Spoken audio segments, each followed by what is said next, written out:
Hey guys, sorry I missed you today. Let's go ahead and walk through everything you missed so you don't miss a thing. First thing we did is we talked about our October reading playlist. We talked about this last week. This isn't due until the 27th or the 29th, but it is a test grade, so we want to make sure you know. And this is what we talked about. We want to make sure you set a goal. We want to make sure you have a reading record you're updating for books you finished during the year. We want to make sure that you complete at least one Newsella article and its accompanying quiz and write one reading journal of over 200 words about characters in your book. We've already done this first step, so time to actually look at what this looks like. In Schoology, go ahead and scroll down to our yellow reading playlist folder, click on our yellow October reading playlist folder, and then click on the October reading playlist. When you click on My Document, you should see this. This is the reading playlist. So, let's update it. If I begin by going ahead and clicking on Part 1, that bookmark will take me down here to my personal goal. Remember, you've already set this. So let's copy paste it in. Here's where to go. In Schoology, go back to your October reading playlist and click on your green puzzle piece. Once you do, click on View Assessment. Now, copy your answer from number 1 and paste it here. Do this for your other 2 answers. Copy paste what you wrote down for question number 2 here. And copy paste what you had for number 3 here. There, you're done. Your work should end up looking like this. Cool. On to the next step. Scroll down to part number 2 for your reading record. We want to go ahead and update this for any books you've read so far this year. This means any books that you have finished since September 8th. So, I can do this for the book I read last week, Michigan vs. the Boys, by Carrie Allen.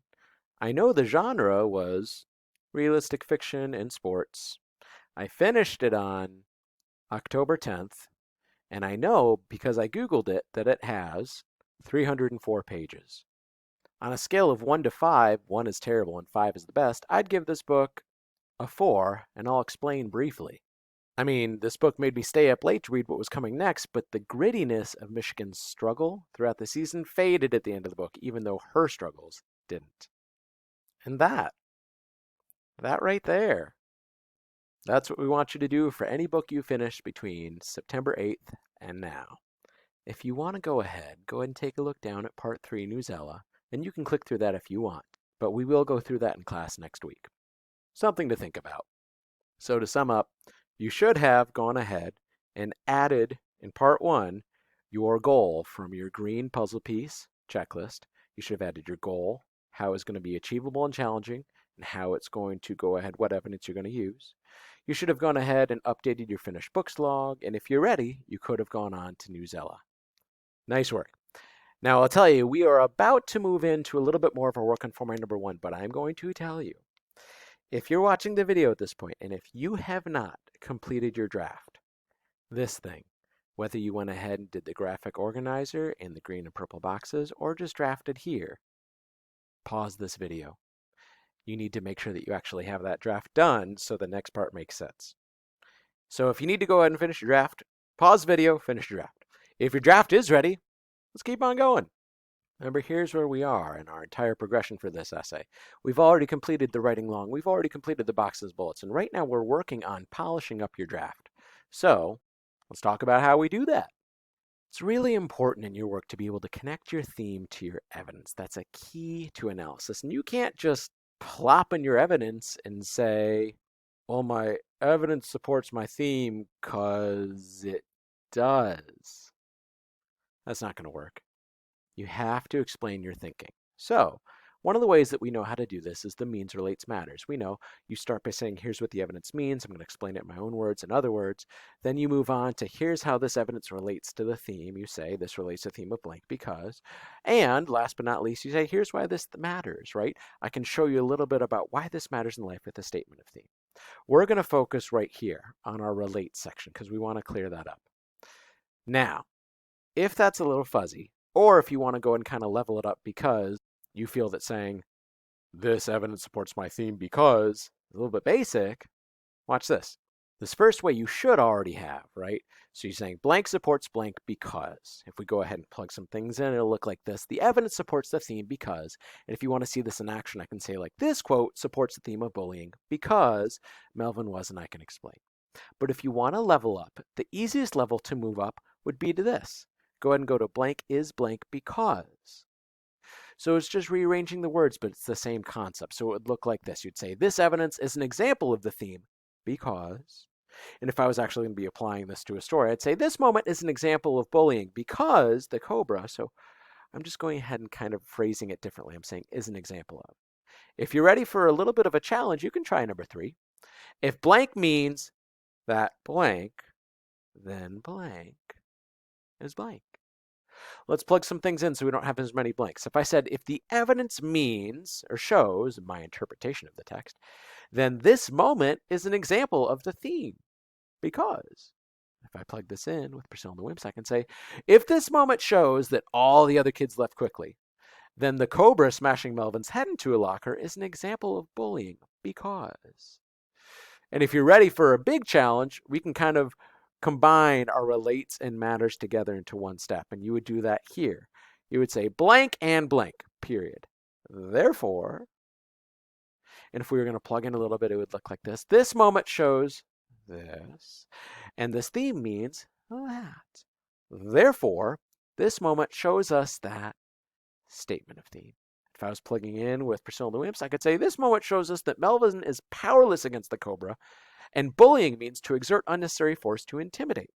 Therefore, this quote shows us that. So, if you want to watch me do this, I can do this same thing. Here's my theme. My theme is belonging, and here's my evidence from my story. It says, I was just asking because we already took the team photo for the yearbook, but we can totally add a separate photo of you. Let me do number 1, 2, 3, and 4. Let me show you.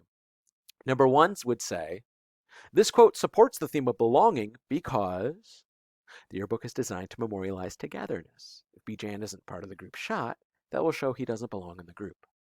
You should already have something that sounds like that. So let me level up to my next thing, number 2.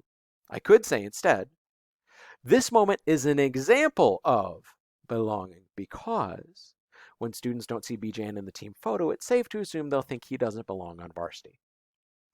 If I'm ready for a little challenge, I can level up here. Yellow. Number 3. If this quote shows that Bijan won't be memorialized in the yearbook as part of varsity, then this quote is a great example of belonging because if Bijan won't be remembered to belong, did he ever?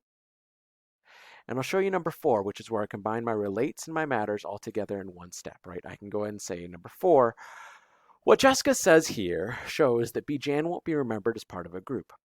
And belonging means that you are part of a group in some way. Therefore, Jessica's suggestion shows us that belonging is fleeting, not permanent. So now I want to know, which method are you going to try? What are you going to use in your piece?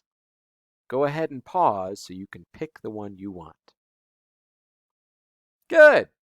Now, I want you to go into your draft, go to your first paragraph, find what you wrote after your evidence and either revise or replace it. Or in your graphic organizer, this is step number 4. Step number 4. Go ahead and plug in what you need to plug in. And revise your matter step. How does this evidence support your theme?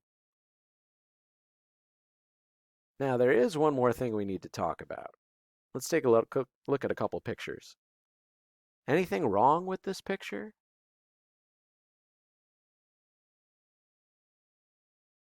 What about this one?